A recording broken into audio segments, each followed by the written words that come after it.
student, my name is Musab Ali. I am chemistry faculty of AR Memorial Senior Secondary School.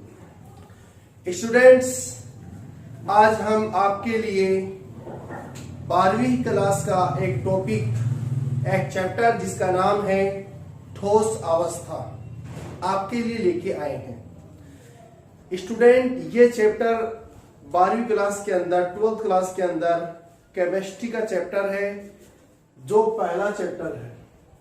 आज हमने पहले chapter से शुरुआत की है 12th क्लास के केमिस्ट्री सब्जेक्ट के लिए, जो कि रोज वीडियो अपलोड करवाया जाएगा। तो इसके अंदर सबसे पहला चैप्टर है जिसका नाम है ठोस अवस्था।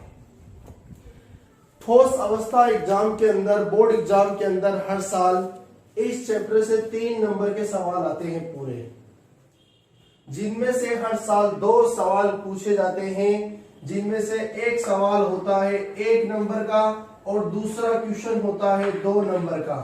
इस तरह 2 क्वेश्चन इस चैप्टर के अंदर से बोर्ड एग्जाम के अंदर आते हैं। बहुत मतलब लेंथी चैप्टर नहीं है, छोटा है, शॉर्ट चैप्टर है, अच्छे नंबर दिलाता है बोर्ड एग्जाम के अंदर, बहुत आसान है। इसीलिए हम इस चैप्टर को आज शुरू कर रहे हैं।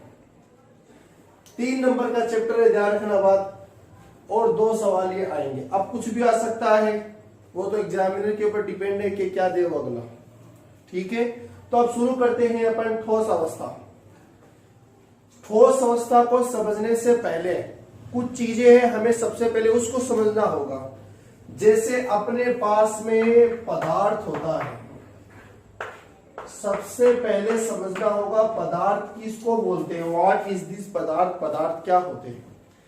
स्टूडेंट, पदार्थ उनको बोलते हैं जो अपने चारों तरफ उपस्थित होते हैं, जो स्थान को घेरते हैं। ध्यान देना क्या बोला, यानी जो स्थान को घेरते हैं, मतलब स्पेस को ऑक्यूपाई करते हैं, और प्लस उनके अंदर क्या होता है, द्रव्यमान यानी कि मास उपस्थित होता है, उनको बोलते हैं पदार्थ। यानी जो स्थान को घेरते, स्पेस को ऑक्यूपाई करते हैं, और साथ में द्रव्यमान यानी मास या वेट या वजन बोलते हैं ना अपन, उसमें वो प्रेजेंट होता है, उसको बोलते हैं पदार्थ। ये पदार्थ की 3 अवस्थाएं होती है, यानी जो पदार्थ है ना वो 3 प्रकार का होता है,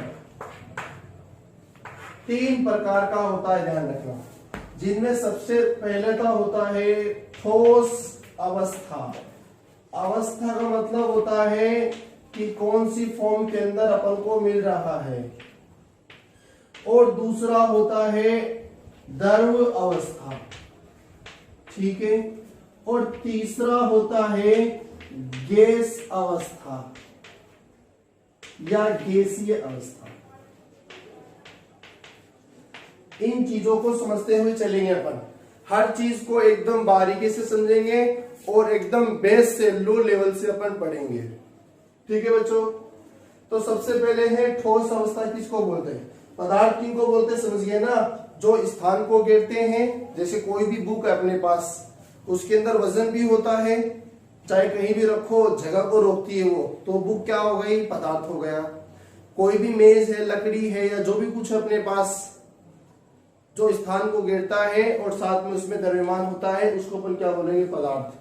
ये पदार्थ 3 प्रकार के होते हैं। सबसे पहले तो ठोस पदार्थ, दूसरा द्रव पदार्थ या ठोस अवस्था या द्रव अवस्था, और गैसीय अवस्था। 3 अवस्थाएं होती है, और पदार्थ भी 3 फॉर्म में ही पाया जाता है। जैसे कोई पदार्थ है अपने पास में, ध्यान देना क्या बोला, सबसे पहले कोई पदार्थ आपके सामने रख दिया, ठीक है, उस पदार्थ के अंदर पार्टिकल्स होंगे, कण होंगे।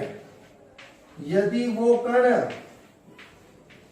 बहुत पास में है, यदि वो कण बहुत पास में है, तो उन पदार्थ को क्या बोलेंगे, ठोस अवस्था। समझ गए हमारी बात। यानी यदि किसी पदार्थ के अंदर अवयवी कण बहुत पास में है, उन पदार्थों को बोलेंगे ठोस अवस्था। यानी इनका कणों के बीच में जो स्पेस है ना, वो क्या होता है, बहुत कम होता है, पहली बात। दूसरी बात, इनका आयतन क्या होता है, निश्चित होता है। अब ये आयतन क्या होता है उसकी बात अपन बाद में करेंगे, बस इसको याद करना आप, आयतन क्या होता है, निश्चित होता है। ठीक है, यानी इसके अंदर पार्टिकल्स पास में होते हैं, अवयवी कणों के बीच में स्पेस बिल्कुल ना के बराबर होता है। और द्रव अवस्था किसको बोलते हैं, जिनके बीच में, यानी यदि किसी पदार्थ में अवयवी कण के बीच में दूरी बहुत कम है, बहुत ही कम है, ये से बोल दो कि अवयवी कणों के बीच या अवयवी कण थोड़े दूर दूर स्थित है, तो ऐसे पदार्थों को अपन बोलेंगे द्रव अवस्था। जैसे पानी है, पानी के अंदर जो मॉलिक्यूल्स होते हैं, जो कण होते हैं, वो थोड़े दूर दूर प्रेजेंट होते हैं, इसी वजह से पानी की या वाटर की अवस्था या स्टेट क्या होती है, लिक्विड होती है या द्रव अवस्था होती है। और इसका आयतन भी हमेशा क्या होता है, निश्चित होता है। क्लियर है क्या बात, बताओ। और गैसीय अवस्था किसको बोलते हैं, ऐसे पदार्थ जिसके अंदर अवयवी कण बहुत दूर दूर स्थित होते हैं, ऐसे पदार्थों को क्या बोलते हैं बच्चों, गैसीय अवस्था बोलते हैं। ठीक है स्टूडेंट्स, इसका आयतन कभी भी निश्चित नहीं होता है, इसका आयतन कभी भी निश्चित नहीं होता। अब मेरा सवाल आपसे, ये जो मैंने बताया नहीं एक बात, मेरा सवाल ये है ठोस अवस्था और द्रव अवस्था के बारे में ध्यान देना। क्या बोला, ठोस अवस्था का सवाल सुना क्या पहले, क्या ठोस पदार्थ का आकार कभी चेंज हो सकता है, ये बताओ। ठोस पदार्थ का आकार कभी चेंज हो सकता है क्या, और आपका जवाब आएगा कि ठोस पदार्थ का आकार कभी भी चेंज नहीं होता।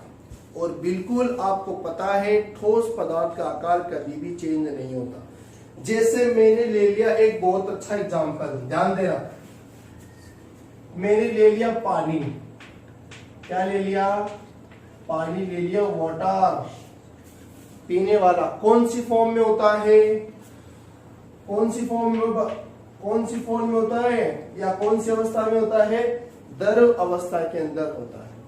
यदि हम इस पानी को, ध्यान देना, इस पानी को अपन ठंडा कर देंगे, क्या कर दिया, इसको ठंडा कर देंगे इसको, तो ठंडा करने के बाद क्या बन जाएगी, इसकी बर्फ बन जाएगी, मतलब आइस बन गई इसकी बर्फ, ठंडा कर देंगे तो।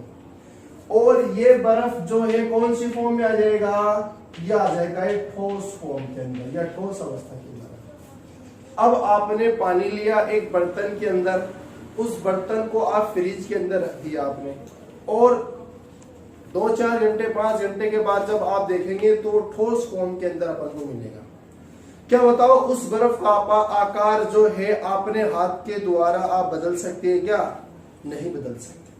तो कहने का मतलब ये हुआ कि ठोस पदार्थ का आकार कभी भी चेंज नहीं होता है, जबकि द्रव पदार्थ का आकार हमेशा चेंज हो सकता है। समझ गए मेरी बात आप, ठोस पदार्थ का आकार कभी भी चेंज नहीं होता है और द्रव पदार्थ का आकार हमेशा चेंज होता है। पानी है, जिस बोतल के अंदर आप डालेंगे ना, वो उसका आकार ग्रहण कर लेगा। या कोई भी टोपिया वगैरह या कोई भी जो है बर्तन आप ले लो, उस बर्तन के अंदर आप डाल दो पानी को, तो पानी को डालेंगे ना, आपको उसके अकॉर्डिंग आकृति ग्रहण कर लेगा वो पानी। तो यानी कहने का मतलब क्या हुआ कि ठोस का आकार हमेशा निश्चित होता है और साथ में इसका आयतन भी निश्चित होता है। आयतन का मतलब कितने लीटर पानी लिया है आपने। जैसे 1 लीटर की बोतल है तो वो 1 लीटर का पानी आएगा, तो आयतन हो गया। देखो ध्यान देना पहले आप, मैंने एक ऐसा कोई पदार्थ बनाया, ध्यान देना सारी बातों को। एक कंटेनर लिया, पदार्थ लिया, उस पदार्थ के अंदर मैंने क्या डाल दिया, पानी, वो उसके आकार का हो गया। और ये जो पानी है ना वो 1 लीटर है। हमेशा लीटर के अंदर ही काउंट करते हैं, आयतन को याद रखना बात आप चैप्टर नंबर 2 के अंदर इसके बारे में पढ़ेंगे अपन। तो आयतन को किस में शो करते हैं, लीटर में, के 1 लीटर की बोतल, 2 लीटर की बोतल। जैसे आप पेप्सी वगैरह स्प्राइट वगैरह जाते हैं ना मार्केट में लेने के लिए, क्या बोलते हैं भाई, 2 लीटर की बोतल लो या 1 लीटर की, वो लीटर क्यों? क्योंकि वो आयतन है, वो उसका वो बोतल की शेप है, उतना इसके अंदर वाटर या पानी या पेप्सी आ सकता है। समझ गए आयतन का मतलब क्या है? ठीक है ना। अब आपने कोई दूसरी एक कंटेनर लिया, एक बोतल ले ली, फॉर एग्जाम्पल ध्यान देना, इस बोतल के अंदर भी 1 लीटर वाटर है, लेकिन इसका आकार क्या है? चेंज है। तो ये लीटर की बात है। क्लियर है मेरी बात आप? और ठोस का आकार ही चेंज नहीं होता है तो आयतन कैसे चेंज होगा बताओ? तो इसलिए ठोस पदार्थ का न तो आकार चेंज होता है और न ही आयतन चेंज होता है। क्लियर है क्या? बताओ हमारी बात, ठीक है। और द्रव अवस्था की बात करें तो ना तो इनका आकार, यानी इनका आकार तो चेंज होता है, जबकि द्रव्यमान कभी भी जबकि आयतन कभी भी चेंज नहीं होता है। ठीक है। जबकि गैस पदार्थ का आकार और आयतन हमेशा ही क्या है? चेंजमेंट रहता है। आपने किसी बोतल के अंदर, ध्यान देना, किसी बोतल के अंदर गैस डाल दी, हाइड्रोजन गैस। अब जैसे इसको खोलेंगे ना तो उड़ जाएगी वो। समझ गए? उसमें डाला कितना था आपने? 1 लीटर डाला था, फॉर एग्जाम्पल 1 लीटर डाला था हमने, तो जैसे खोलेंगे ना तो उड़ जाएगी, तो आयतन कम हो गया ना, इसीलिए आयतन तो कम है। और गैस को आप किसी भी शेप में डाल दो, वो अपने आप ही उसके अकॉर्डिंग अपने आप को ग्रहण कर लेगी। क्लियर है कि? बताओ हमारी बात आपको, यानी ये बात इंपॉर्टेंट है जो आपको बताई, इसीलिए अपने दिमाग के अंदर ही रखना। खास करके इस ठोस वाले कैरेक्टर को तो दिमाग में बिठा लो। आप क्या बताया वापस से सुन लो आप लोग। पहला पॉइंट बहुत इंपॉर्टेंट है। पहला पॉइंट ये है, ध्यान से सुनो क्या बोला। पहला पॉइंट है कि ठोस पदार्थ का आकार कभी चेंज नहीं होता, अर्थात निश्चित होता है। दूसरा पॉइंट ये है कि ठोस पदार्थ का आयतन हमेशा निश्चित होता है। और तीसरी बात ये बोली कि ठोस पदार्थ के अंदर अणुओं के बीच में डिस्टेंस क्या होती है? बहुत कम होती है। अणुओं के बीच में दूरियां बहुत कम होती हैं। क्लियर है क्या? बताओ। और अच्छी तरीके से इसको अपन एक्सप्लेन करते हैं। आपको जो चीज इसमें से उतारना है उतार लीजिए। अब स्टूडेंट, हम जो है ठोस पदार्थ को शुरू करते हैं, ठोस अवस्था को, यानी द्रव और गैस को तो इस चैप्टर के अंदर नहीं पढ़ेंगे, ओनली फॉर हम ठोस अवस्था को ही इस चैप्टर के अंदर पढ़ेंगे। ठीक है। तो अपन सबसे पहले इसके जो गुण होते हैं ना, गुण जो अभी मैंने कहा था कि इसका आकार भी निश्चित, इसका आयतन भी निश्चित, अणुओं के बीच में दूरियां भी जो है बहुत कम होती है, वो सारी चीजें अपन लिख लेते हैं। तो आप लिखना शुरू कर दीजिए। देखो एक चीज मैं आपको इंपॉर्टेंट बता दूं, अपन ना बोर्ड एग्जाम के लिए पढ़ रहे हैं। कंपटीशन एग्जाम के अंदर तो कॉन्सेप्ट को क्लियर करना पड़ता है। ठीक है ना, बहुत सारी चीजों को पढ़ना पड़ता है, क्वेश्चन लगाने पड़ते हैं, लेकिन अपना काम क्वेश्चन लगाना नहीं है। बोर्ड एग्जाम के लिए पढ़ रहे हैं अपन, थ्योरेटिकल क्वेश्चन आएंगे, थ्योरी आएगी, तो आपको थ्योरी ही लिखना है वहां पर।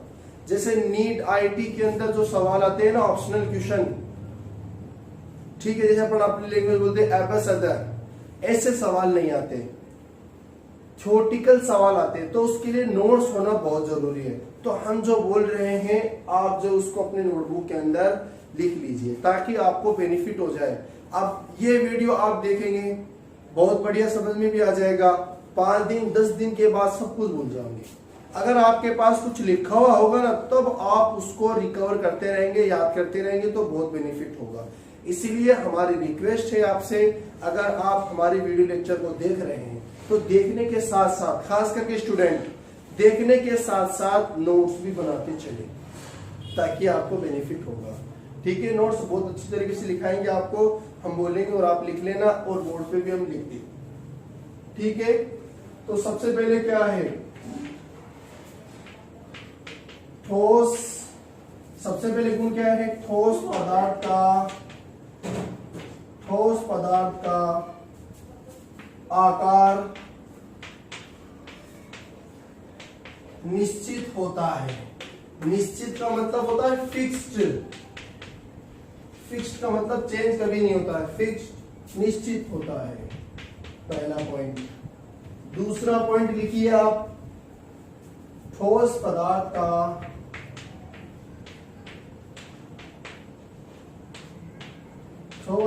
का आयतन निश्चित होता है।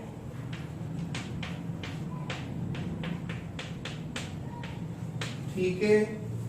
और तीसरा पॉइंट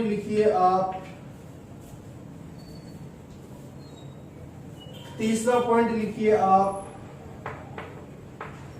ठोस पदार्थ में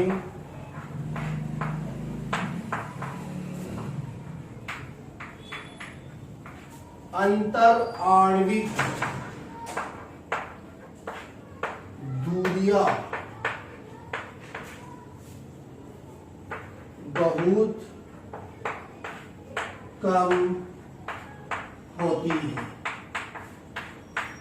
अभी अपने डायग्राम बनाया था ना, देखो ये ध्यान देना, ये डायग्राम बनाया, कोई पदार्थ है, इस पदार्थ के अंदर जो अंतर आणविक दूरियां है ना, वो क्या थी, बहुत पास पास में थी, मतलब ना के बराबर थी। इंटरमोलिकुलर डिस्टेंस क्या मतलब, अंतर आणविक दूरियां का मतलब हुआ है जो दो अणु है ना, दो पार्टिकल्स, दो कण, उनके बीच का स्पेस बहुत कम होता है।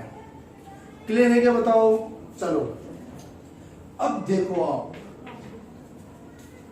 अब देखना आप, ठोस पदार्थ मजबूत होते हैं। ठोस पदार्थ क्या होते हैं, मजबूत क्यों होते हैं, क्योंकि देखो आप, अणु के बीच में स्पेस ही नहीं है। स्पेस नहीं है तो पुश करो आप, पुश भी नहीं होंगे। प्रेशर करो आप, प्रेशर लगाओ आप, तो प्रेशर भी नहीं लगेगा। तो कहने का क्या मतलब हुआ है कि ठोस पदार्थ के अंदर मजबूती पाई जाती है, दृढ़ता पाई जाती है। तो आप लिख लीजिए बात, ठोस पदार्थ में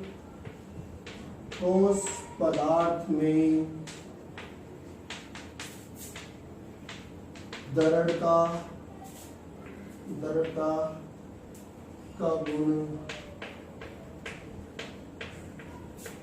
पाया जाता है। यानी दृढ़ता गुण पाया जाता है ठोस पदार्थ में। दृढ़ता मतलब मजबूती, रिजिडली बोलते हैं। ठीक है। अब एक चीज और समझो आप, देखो ध्यान देना, पहले आप सबसे पहले समझो आप, ये मॉलिक्यूल्स पास पास में हैं, तो इनके बीच लगने वाला बल भी क्या होगा, मजबूत होगा। देखो एक चीज समझो, एक तो कोई दो चीज आपस में ऐसे टच है तो उसको तोड़ने में दिक्कत आएगी, समझ गए। और एक ऐसे, इसके बीच में रस्सी अपन लगा दिया तो उसको तोड़ने में बहुत आसानी आएगी, क्योंकि पार्टिकल्स दूर दूर चले गए ना। अब ये द्रव की पोजीशन है, जबकि ठोस पदार्थ के अंदर तो पार्टिकल्स पास पास में होते हैं, पास पास में होंगे तो फोर्स यानी बल भी क्या होगा, मजबूत लगेगा। समझ गए मेरी बात आप। तो क्या है इसके अंदर, नेक्स्ट पॉइंट लिख लीजिए आप, ठोस पदार्थ में अंतर आणविक दूरियां बहुत कम होती है।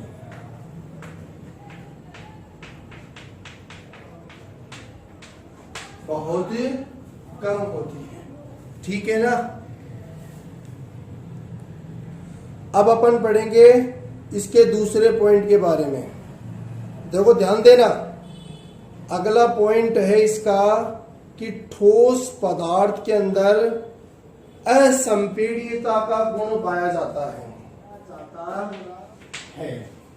ठीक है ना। क्या है, ठोस पदार्थ में असंपीड्यता का गुण पाया जाता है। अब इसका मतलब क्या हुआ, यह आपको समझ में नहीं आया होगा, तो सुनो आप किसको क्या बोलते हैं। असंपीड़ित का मतलब इनकम्प्रेसिबल, इंग्लिश में बोलते हैं। यानी आप कंप्रेस करो ठोस पदार्थ को, जितना आप कंप्रेस करोगे, जितना फोर्स लगाओगे, नहीं लगेगा। यानी आप दबाने पर, सीधे सीधे वर्ड के अंदर मतलब यह है कि ठोस पदार्थ को दबाने पे दबते नहीं है, ये इसका मतलब हुआ है। समझ गए मेरी बात आप? ठोस पदार्थ को दबाने पर दबते नहीं है। क्लियर है हमारी बात ये? चलो अब आप इसको आप उतार लीजिए। तो स्टूडेंट ये पूरा ठोस पदार्थ के जो गुण थे वो पूरे कंप्लीट हो चुके हैं। तो इसलिए देखो, हम मेरी बात को कुछ सुनो, आप ध्यान से सुनना सारी बातों को। ये पॉइंट बहुत ज्यादा इंपॉर्टेंट है, क्योंकि ठोस पदार्थ अपन पढ़ रहे हैं तो इनके जो गुण है ना, इनके बारे में ही डिस्कशन करेंगे आगे वाले टॉपिक के अंदर। तो इसलिए आप इन टॉपिक्स को अच्छी तरीके से याद करें। आप समझ गए हमारी बात? अच्छी तरीके से इनको याद करो, आप समझो, और जो चीज आपको समझ में ना आए वो हमें कमेंट्स के थ्रू आप हमें जो है आपकी प्रॉब्लम हमें बता दीजिए, या डिस्क्रिप्शन के अंदर आपको हमारे नंबर मिल जाएंगे, आप कॉल करके भी अपनी प्रॉब्लम को सोल्व कर सकते हैं। तो हमारे साथ जुड़ने के लिए थैंक यू वेरी मच, और जुड़ते रहिए, बहुत बेनिफिट होगा, फायदा होगा। हिंदी मीडियम के लेक्चर अब रोज प्रोवाइड करवाए जाएगा आपको, इंग्लिश मीडियम के अलग बनेंगे और हिंदी मीडियम के लेक्चर अलग होंगे। एकदम पूरा का पूरा हिंदी मीडियम के बच्चों के लिए है ये।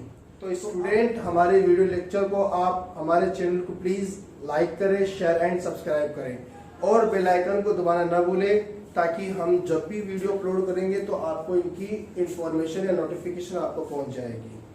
ठीक है, थैंक यू वेरी मच, और आगे के टॉपिक अगली लेक्चर के अंदर अपन पढ़ेंगे। Thank you.